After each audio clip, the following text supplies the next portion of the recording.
I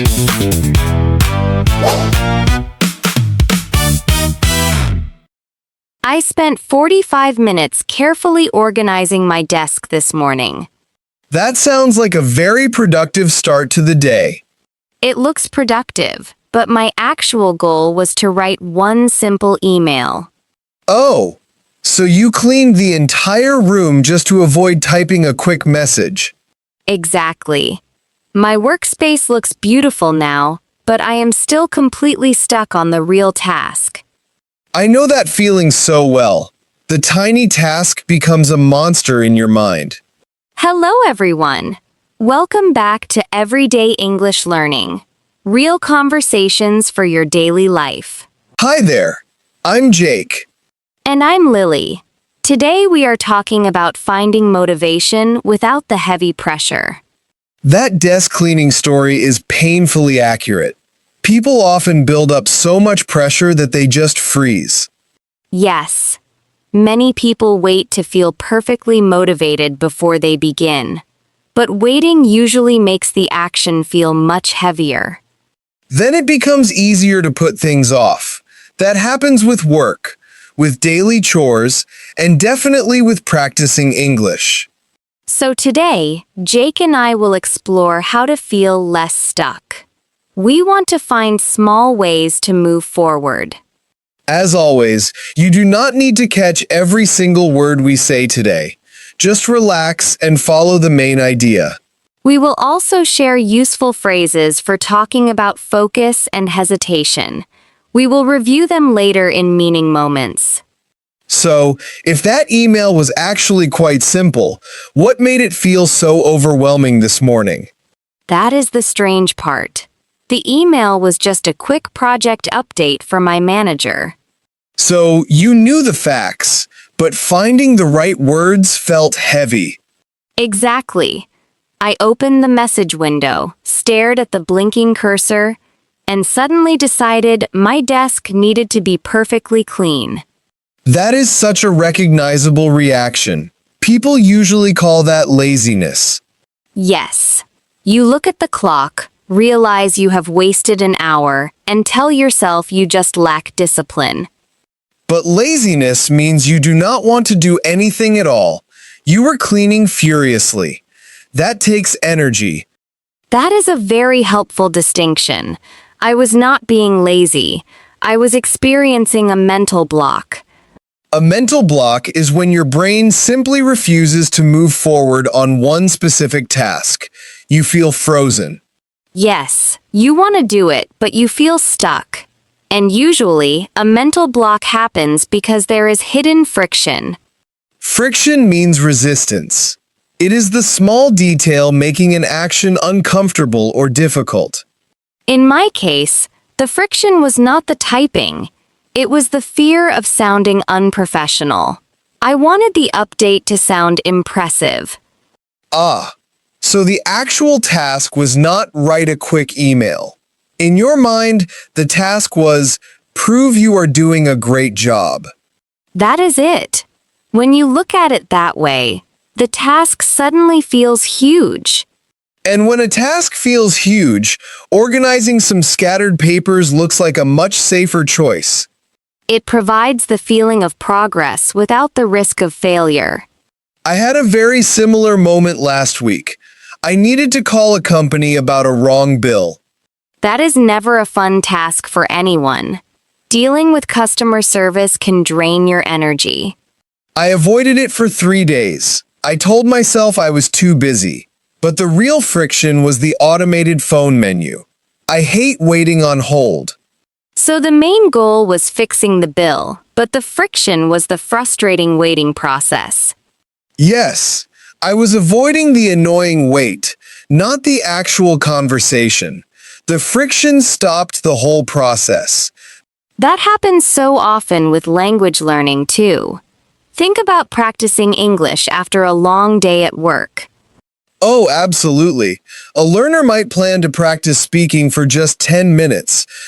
But then they spend 45 minutes downloading new apps, organizing their vocabulary lists, and watching videos about grammar rules. Because organizing study materials feels highly productive, but actually opening your mouth to speak feels risky. The friction is the fear of making a mistake. So the brain finds a safer, quieter task that still feels like studying. Wait, so if the real problem is hidden friction, how do you actually remove it? I mean, your email still needed to be sent. It did. But you cannot just tell yourself to try harder. That only creates more pressure. Which usually leads to more avoidance. You just feel guilty while you put the task off again. Right. Instead of forcing motivation, you have to make the task smaller than your fear. That sounds nice, but how small? If you make it too small, you might never finish the project. That is a fair objection. You definitely still need to make real progress. You cannot just write one word a day. So, what did you actually do this morning? Because your desk is beautiful now. But did that important email ever get written? Email was finally sent, but I had to use a specific trick to make it happen. I am very curious. How do you trick yourself into doing a task you are actively avoiding? By deliberately doing a terrible job. Wait, you actually sent your manager a terrible email? No, I did not send it. I gave myself permission to write a very bad first draft. Ah, so you changed the rules for yourself. The task was no longer prove you are doing a great job. Exactly. The new goal was simply, put some messy words on the screen. I needed to lower the bar. Lower the bar. That is a great phrase. It means you reduce the standard of success so you can actually start. Right. If the bar is set at perfection, you freeze. If you lower it, you can step over it easily. I know that feeling. So, you sat at your perfectly clean desk, and what did you actually type? I wrote 3 messy bullet points. No formal greetings, no professional tone. I did not even use capital letters. Did that feel uncomfortable? Oh, absolutely. My brain immediately wanted to fix every word, but I forced myself to leave it ugly. Because fixing it while writing creates that friction again.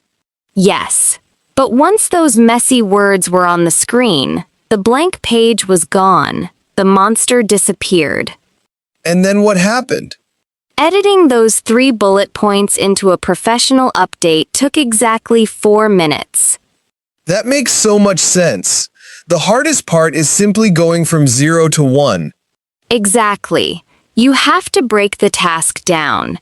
You divide it into pieces so small they feel completely safe. So, think about my frustrating phone call about the bill. The friction was the annoying hold music.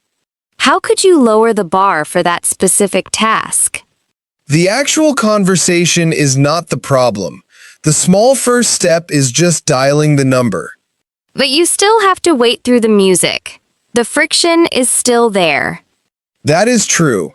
The hold music is terrible. So maybe I break the task down by attaching it to a physical routine. You mean you do something else while you wait? Yes, I put the phone on speaker and start washing the dishes. I am no longer just sitting there feeling trapped.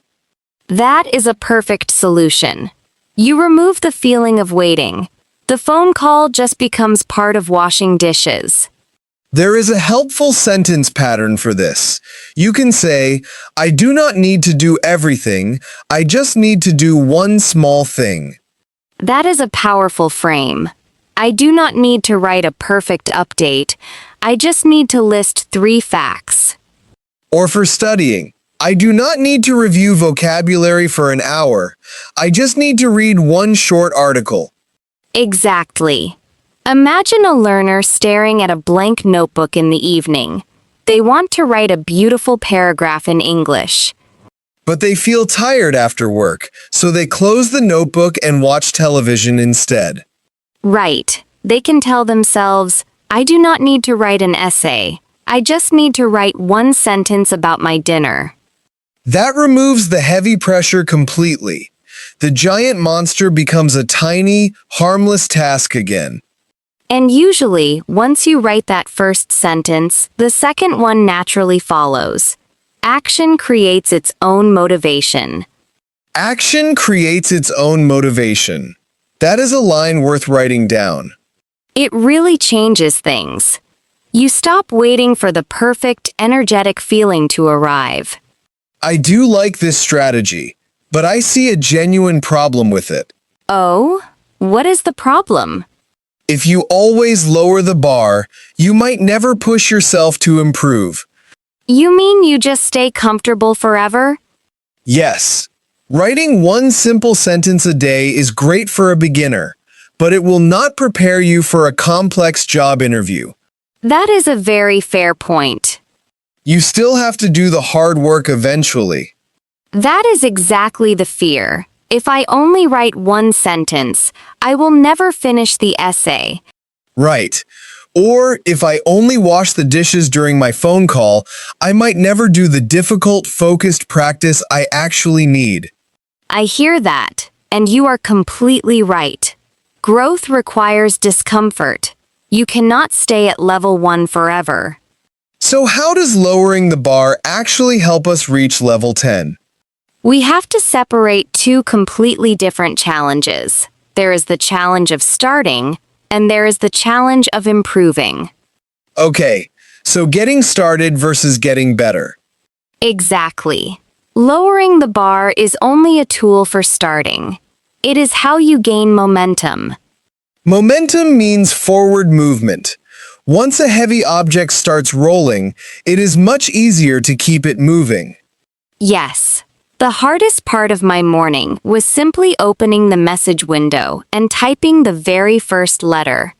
So, you lowered the bar just to break the freeze. But you did not stop there. No. Once those ugly bullet points were written, the starting friction was gone. I was already in motion. Then you raised the bar again. You used your momentum to edit the message into a professional update. That is the vital distinction. You do not lower the standard for the final result. You only lower the standard for the first step. Right. But many people confuse the two. They think they need high standards just to sit down at the desk. And that is exactly when perfectionism turns into a heavy mental block. So let us think about an English learner preparing for that complex job interview. They definitely need to practice answering hard questions under pressure. Yes, but if their goal for Monday evening is to deliver 3 flawless interview answers, they might just organize their room instead. Because the bar for starting is too high. The task feels too heavy after a long day of work. So how do they lower the bar for that specific task? They could tell themselves, I am just going to read one interview question out loud. I do not even have to answer it. That is brilliant. The starting friction is almost zero. Anyone can read one sentence. But usually, once they hear the question out loud, their brain naturally wants to answer it. Because the momentum takes over. Action creates its own motivation. Exactly. This also explains why the same behavior can have two completely different motives. Oh? Give me an example. Think about spending an hour reviewing advanced grammar flashcards. That sounds like a very dedicated, productive habit. It can be. If you are struggling with a specific rule, that is necessary friction. You are pushing yourself to grow. But there is another side to it. Sometimes, studying flashcards for an hour is just avoidance. Yes, you might be doing it because you are afraid to write a real email to your colleague. Wow. So it looks like hard work, but you are actually hiding from the real friction. You choose a comfortable task to avoid the truly uncomfortable step. That is why we have to be honest with ourselves. We need to know which type of friction we are facing. Right. Are you avoiding the task because it is actually too hard, or just because starting feels heavy? The rule seems clear. Lower the bar to start. Raise the bar to improve. I love that summary. But knowing the rule is the easy part. How do we actually build this into a realistic daily routine? The easiest way to build it into your daily routine is to use a simple 3-step process. I am ready. What do we call it? Let us call it the Unstuck Formula. It only has 3 parts. Name the friction, shrink the step, and ride the momentum. Name the friction, shrink the step, ride the momentum. Okay, walk me through the first one. Name the friction means you stop calling yourself lazy. You look at the task and find the specific detail that feels heavy. Right. For my phone call, I had to realize I was avoiding the terrible hold music, not the actual customer service agent. Exactly. Once you know the real problem, you move to step 2. You shrink the step. You make the starting line so low that you cannot possibly fail. Yes. For my morning email, the shrunk step was writing 3 messy words without capital letters. So if a learner is avoiding their English homework, how do they shrink the step? They might say, I am not going to write a full paragraph. I will just write today's date at the top of the page. Wait, just the date? That takes 5 seconds. That is the point. The friction of opening the book disappears. But here is a realistic problem. What if I write the date and I still want to close the book? What if the momentum does not happen? That is the hardest part for high achievers. If you only write the date and you truly want to stop, you must let yourself stop. Really? But then I did not study at all. If you force yourself to write the paragraph anyway, you break the rule. Tomorrow, your brain will not believe you when you try to shrink the step. Your brain will know it is a trap. You will just feel the heavy pressure again, and the friction returns. Exactly. You have to build self-trust. You prove that taking a tiny step is actually safe. But you are saying that usually, writing the date naturally leads to step 3. Ride the momentum. Yes, because once the notebook is open, the blank page is gone. Writing one simple sentence feels easier. Right. You are already in motion. Action creates its own motivation. Then you use the momentum to raise the bar back to the normal standard. You edit the messy bullet points into a professional update. That makes perfect sense. I really like this framework. Name the friction, shrink the step, ride the momentum. Let us try a quick practice moment with the listener right now, before we review the vocabulary. Okay, I am listening. How do they start? Think of one small English task you have been actively avoiding this week. Maybe it is reviewing a vocabulary list or reading a news article. Now, imagine the absolute smallest first step for that task. Complete this sentence out loud. I do not need to finish everything right now. I just need to... Open the app. Or, read one single word. Exactly. Shrink the step until the resistance is gone. That feels completely manageable. I think people are ready to try this with their own routines. They definitely are. And now it is time to look more closely at some of the helpful phrases we used today. Yes. Let us slow down for today's meaning moments. In the beginning, we talked about waiting for perfect motivation. You said that makes it easier to put things off. Yes. To put things off means to delay doing something until later. Exactly. You know you need to do a task, but you consciously choose to wait. I often put off organizing my closet. It feels like too much work for one afternoon. So you leave it for a future version of Jake. Exactly. Future Jake is always much more energetic. Many people rely on that future self. Repeat, put things off. Put things off. Later, I explained that my desk cleaning was not laziness. It was a mental block. A mental block is when your brain feels completely frozen. You want to start, but you simply cannot. Right. It feels like a solid wall inside your mind. The information is there, but nothing comes out. Like when a student looks at a blank paper and suddenly forgets every English word they know. That is a perfect example. The pressure causes the freeze. Repeat. Mental block. Mental block. Usually, a mental block happens because there is hidden friction. We use this word a lot today. Friction is the small detail that makes a task difficult. Yes, it is the resistance. The terrible hold music on the phone was your specific friction. Because it made the whole phone call feel deeply annoying. The wait was the real problem.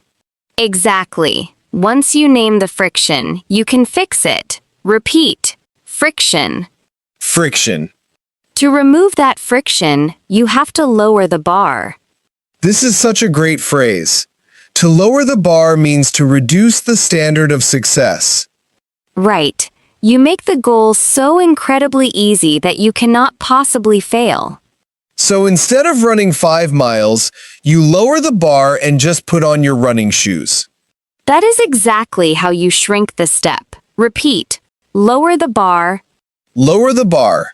Our final phrase is riding the momentum. Once you start, you use that energy.